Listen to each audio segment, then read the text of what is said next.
जय श्री राम दोस्तों। दोस्तों, क्या आपने कभी महसूस किया है कि कोई आपको नाम लेकर बुलाए, और जब आप पलटो तो वहां कोई ना हो? और अगर कभी वो आवाज आपकी ही आवाज जैसी लगे तो समझ लीजिए अब आप अकेले नहीं हो।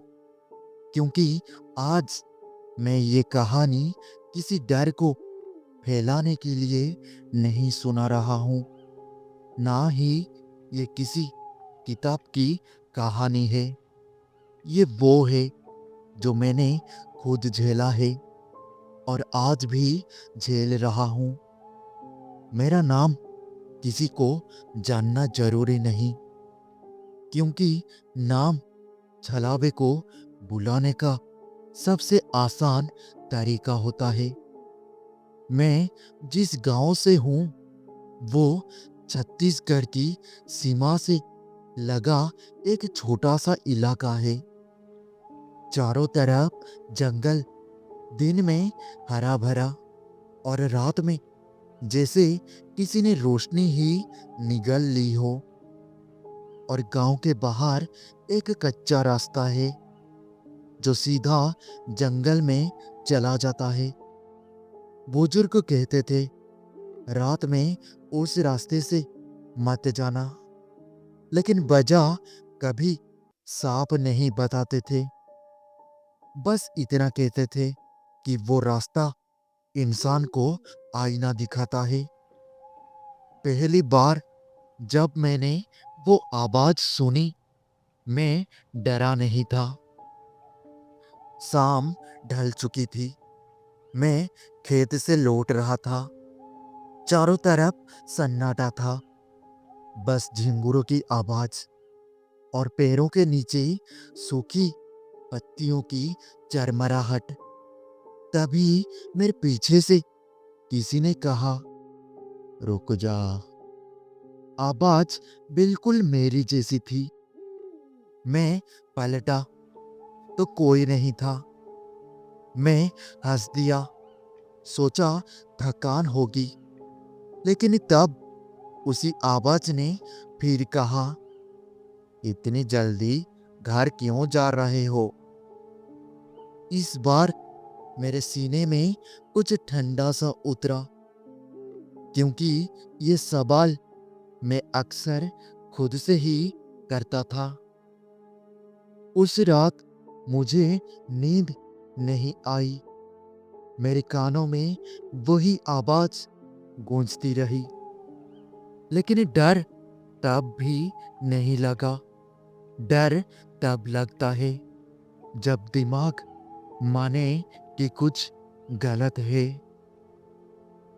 और मेरा दिमाग तब तक मानने को तैयार नहीं था।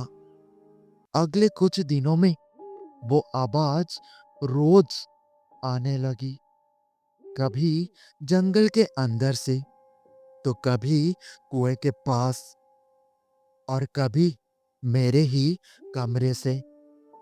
लेकिन अजीब बात ये थी, वो आवाज कभी मुझे डराती नहीं थी। वो तो जैसे मुझे समझाती थी, मेरी असफलताएं, मेरी पछतावे, मेरी वो ख्याल जो मैंने किसी को नहीं बताए थे, वो सब वो आवाज जानती थी। एक रात मैंने पूछ ही लिया, तू है कौन?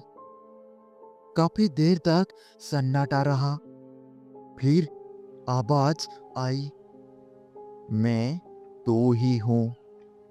वो आवाज सुनते ही मेरे हाथ कांपने लगे, पर आवाज में कोई गुस्सा नहीं था, बस अपनापन था।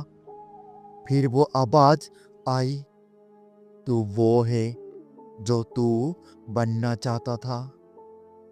इसके बाद चीजें बदलने लगी। लोग कहने लगे, तू खुद से बातें करता है।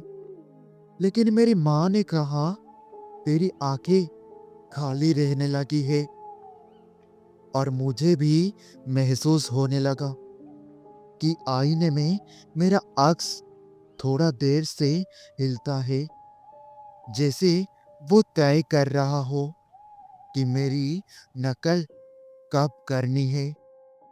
मैं गांव के सबसे बुजुर्ग आदमी के पास गया। लोग उसे बस बाबा कहते थे। मेरे बात सुनते ही उसका चेहरा सख्त हो गया। उसने सिर्फ एक शब्द बोला, छलाबा। फिर कहा, ये जंगल में नहीं रहता, ये इंसान के अंदर पलता है। और जब इंसान खुद से नफरत करने लगे तो ये बाहर आ जाता है। मैंने पूछा, फिर बचने का तरीका क्या है? बाबा ने मेरी आंखों में देखा और बोला, अगर वो तुझे दिख जाए तो नजरें मत मिलाना, क्योंकि जो पहले नजर झुकाता है वो इंसान नहीं रहता।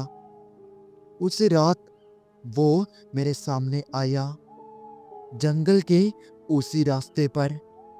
पूरा चांद था और मेरे सामने मैं खुद खड़ा था। वही चेहरा, वही आंखें, वही सांस। बस एक फर्क थी, उसकी आंखों में डर नहीं था। उसने कहा, थक गया है ना तू, हमेशा खुद बनने रहने से? मैं एकदम पीछे हटा और उसी पल मुझे समझ आ गया, जो पीछे हटेगा वो हार जाएगा। सुबह गांव वालों को जंगल के रास्ते पर एक आदमी मिला जो होश में था, पर कुछ बोल नहीं रहा था। बस आईने में देखकर मुस्कुरा रहा था। और आज ये कहानी जो सुना रहा है, अगर आपको लग रहा है कि ये मेरी आवाज है, तो हो सकता है, या हो सकता है ये उसकी हो। क्योंकि अगर कभी कोई आपको आपकी ही आवाज से आपका नाम लेकर बुलाए तो पीछे मत मुड़ना, क्योंकि छलावा आपसे बस एक मौका चाहता है।